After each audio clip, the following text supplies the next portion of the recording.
வணக்கம் தலைவா, அனைவருக்கும் இனிய வணக்கம். இன்றைக்கி நம்ம இந்த ஒரு வீடியோவில் எதை பற்றி பார்க்க போகிறோம் அப்படின்னு பார்த்தீங்கன்னா, நகைக்கடன் தள்ளுபடி மீண்டும் வருமா வராதா, யார் தான் இந்த நகைக்கடன் தள்ளுபடியை கொடுக்குறாங்க, ஸோ இதை பற்றின ஒரு முழுமையான தகவல்களை நம்ம பார்க்கலாம்.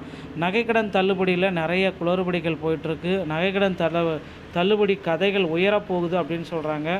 உண்மையான நிலவரம் என்ன தான் இருக்குது அப்படின்றத ஒரு நிலவரத்தோடு பார்க்கலாம். இந்தியன் ரிசர்வ் வங்கி தற்பொழுது நகைக்கடன்களுக்கான புதிய விதிமுறைகளை அறிமுகப்படுத்தியுள்ளது.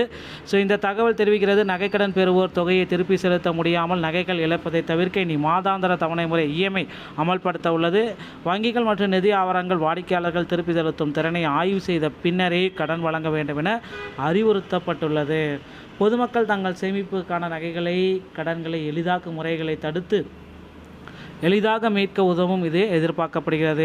செப்டம்பர் மாத நிலவரப்படி கடன் வாங்குவோரின் எண்ணிக்கை கணிசமாக உயர்ந்துள்ளதால் நிதி பாதுகாப்பை உறுதி செய்ய இந்த மாற்றங்கள் கொண்டு வரப்படுகிறது. ஒரு குறிப்பிட்ட கால அவகாசத்திற்குள் அசலும் வட்டியும் பிரிக்கப்பட்டு வாடிக்கையாளர்கள் சுமையின்றி கடனை அமைக்க இந்த புதிய வழிவகை பயன்படும் அப்படின்றத குறிப்பிட்டு சொல்கிறாங்க.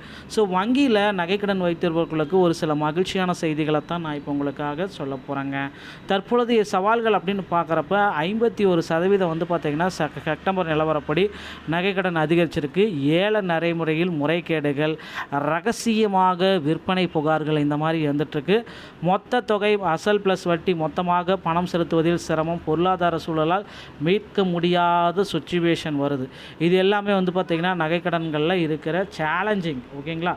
ஸோ ஆர்பிஐடைய புதிய விதிமுறைகள், நகைக்கடனுக்கு இனி இஎம்ஐ வசதி, கடனை திருப்பி செலுத்த மாதந்தோறும் குறிப்பிட்ட சிறு தொகையை செலுத்தும் ஈக்குவலேட்டட் மந்த்லி இன்ஸ்டால்மெண்ட். ஓகேங்களா? ஆர்பிஐ அறிமுகப்படுத்தியுள்ளது. தகுதி சரிபார்ப்பு, எலிஜிபிலிட்டி செக்கு, தனிநபர் கடன் வழங்குவது போலவே நகைக்கடன் வழங்குவதற்கு முன்பும் வாடிக்கையாளர்கள் திருப்பி செலுத்தும் தகுதியை வங்கிகள் ஆய்வு செய்யணும் அப்படின்றத குறிப்பிட்டிருக்காங்க.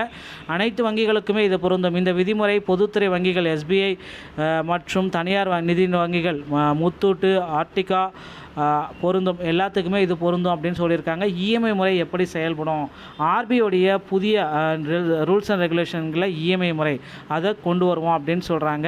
ஸோ இந்த இஎம்ஐ முறை எவ்வாறு உதவும் அப்படின்னு பார்க்குறப்ப, ஒரு கடன் தொகை 10,000, வட்டி 2,000, மொத்தம் 12,000. உதாரணமாக ஒரு கணக்கீடு, நீங்கள் 10,000 கடன் வாங்கிடலாம், அதற்கான வட்டி 2,000 மொத்தம் 12,000 வருடத்திற்கு மாத தவணைகளாக பிரித்து கட்டலாம். ஸோ நகைகள் ஏலத்திற்கு இதனால் எக்காரணத்தை கொண்டும் போகாது. உங்கள் நகை உங்களுக்கே வந்துடும். இஎம்ஐயாக பிரிக்கிறப்ப உங்களுக்கு அந்த இஷ்யூஸ் எதுவுமே வராது. ஏலத்தை தவிர்க்கலாம்.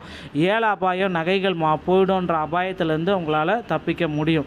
ஸோ ஏல அபாய குறையும், நகைகளை எளிதாக மீட்க இது ரொம்ப ரொம்ப உதவியாக இருக்கும் அப்படின்றத குறிப்பிட்டு சொல்கிறாங்க. ஸோ இந்த மாதிரி தகவல்களை நீங்கள் உடனுக்குடன் பெற நீங்கள் நம்முடைய சேனலோடு இணைந்திருங்கள். நகைக்கடன் தள்ளுபடியை பற்றி இன்னும் எந்த விதமான கட்சிகளுமே அறிவிக்கவில்லை. ஒருவேளை ஆட்சிக்கு வந்த பிறகும் அறிவிக்கலாம் அப்படின்றது எதிர்பார்க்கப்படுதுங்க. ஸோ இந்த மாதிரி தகவலை நீங்கள் உடனுக்குடன் பெற நீங்கள் நம்முடைய சேனலோடு இணைந்திருங்கள். மீண்டும் ஒரு நல்ல தகவல் நான் உங்களை சந்திக்கிறேன். நன்றி, வணக்கம், தேங்க்யூ.